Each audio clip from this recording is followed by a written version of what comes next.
At last, Karen made the long-awaited trip to the labor and delivery operating room. Paul was already in scrubs and only had to put on his mask and hat before entering the surgical suite. Now, Paul, we're going to have you. You going to watch? Yeah. Okay. I want your her support here. Yeah. You just sit down. Anything past this, you can't touch. Right. You can touch her all you want. In the delivery room, a fetal monitor kept constant track of the baby's well-being, and Karen continued to receive IV fluids. An anesthesia curtain was draped across her shoulders, creating a sterile field, and a blood pressure cuff was attached to allow for continuous monitoring. Dr. Albert washed Karen's abdomen with an antiseptic solution called betadine.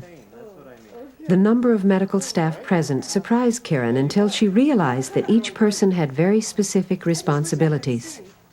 Her own obstetrician would perform the surgery. A second physician assisted him, and helping them both were 2 operating room nurses. In addition, a pediatrician and nurse from the newborn nursery were on hand to examine the baby immediately after birth.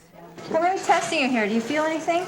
I feel you poking. You're going to feel pressure. I don't feel anything sharp. I feel you poking. That's one thing about epidurals, all right? You do feel pressure. Right. The best thing I can compare to is like when you go to the dentist. Yeah.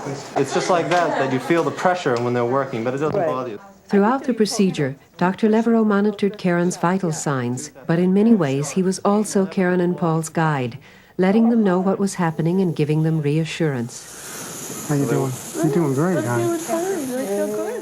As the operation began, Karen could hardly believe the time had come. Soon their baby would be born. Paul, although excited, was also feeling concern for his wife and his child. He knew it would be only minutes from the first incision to the birth. Still, it seemed like forever. Karen, we're just about to make the incision in the uterus. Dr. Albert explained to Karen that he was making the same low transverse incision on both her abdomen and her uterus. You're doing super. Get any names picked out? You know if it's a boy or a girl? Well, ultrasound says boy. So you're going to feel a lot of pressure. Okay, we're going to put some pressure. Yeah. And the baby's head is now out. Dad, what do you think? Yeah. Look at that hair. Oh, God. Light. Oh, Light beautiful. hair. Oh. Yeah. Beautiful. Shoulder, the hands are out, and a screaming baby boy. Congratulations.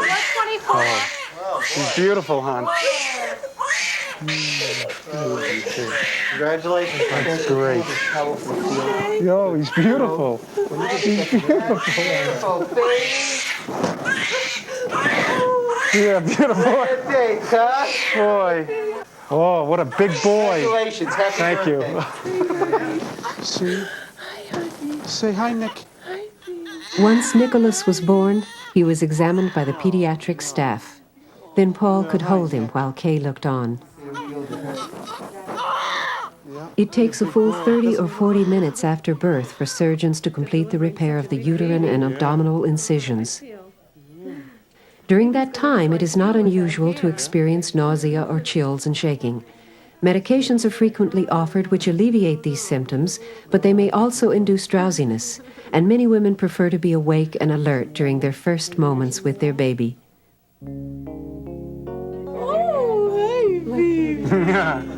He's a big boy. If yours is a cesarean birth, keep in mind that in addition to having a baby, you will also have had major surgery. You will probably be in the hospital for 4 days, and you'll need help caring for your baby at home for at least 2 to 4 weeks while you take it easy. During your hospital stay, take some time to learn ways to help the recovery process along. For instance, if you are breastfeeding, you can become familiar with ways of holding your baby that reduce pressure on your abdomen. If your baby is born by cesarean, you may have the operation after you've been in labor for some time, unlike Karen and Paul. And the surgery itself is exhausting, physically as well as emotionally, especially when it is unexpected. Feelings of anxiety, confusion, or disappointment are only natural when the unexpected happens. But if you prepare ahead of time for the possibility that you may have a cesarean, there will be fewer surprises. And if surgery does become necessary, you can help to make the experience the very positive and fulfilling birth every parent hopes for.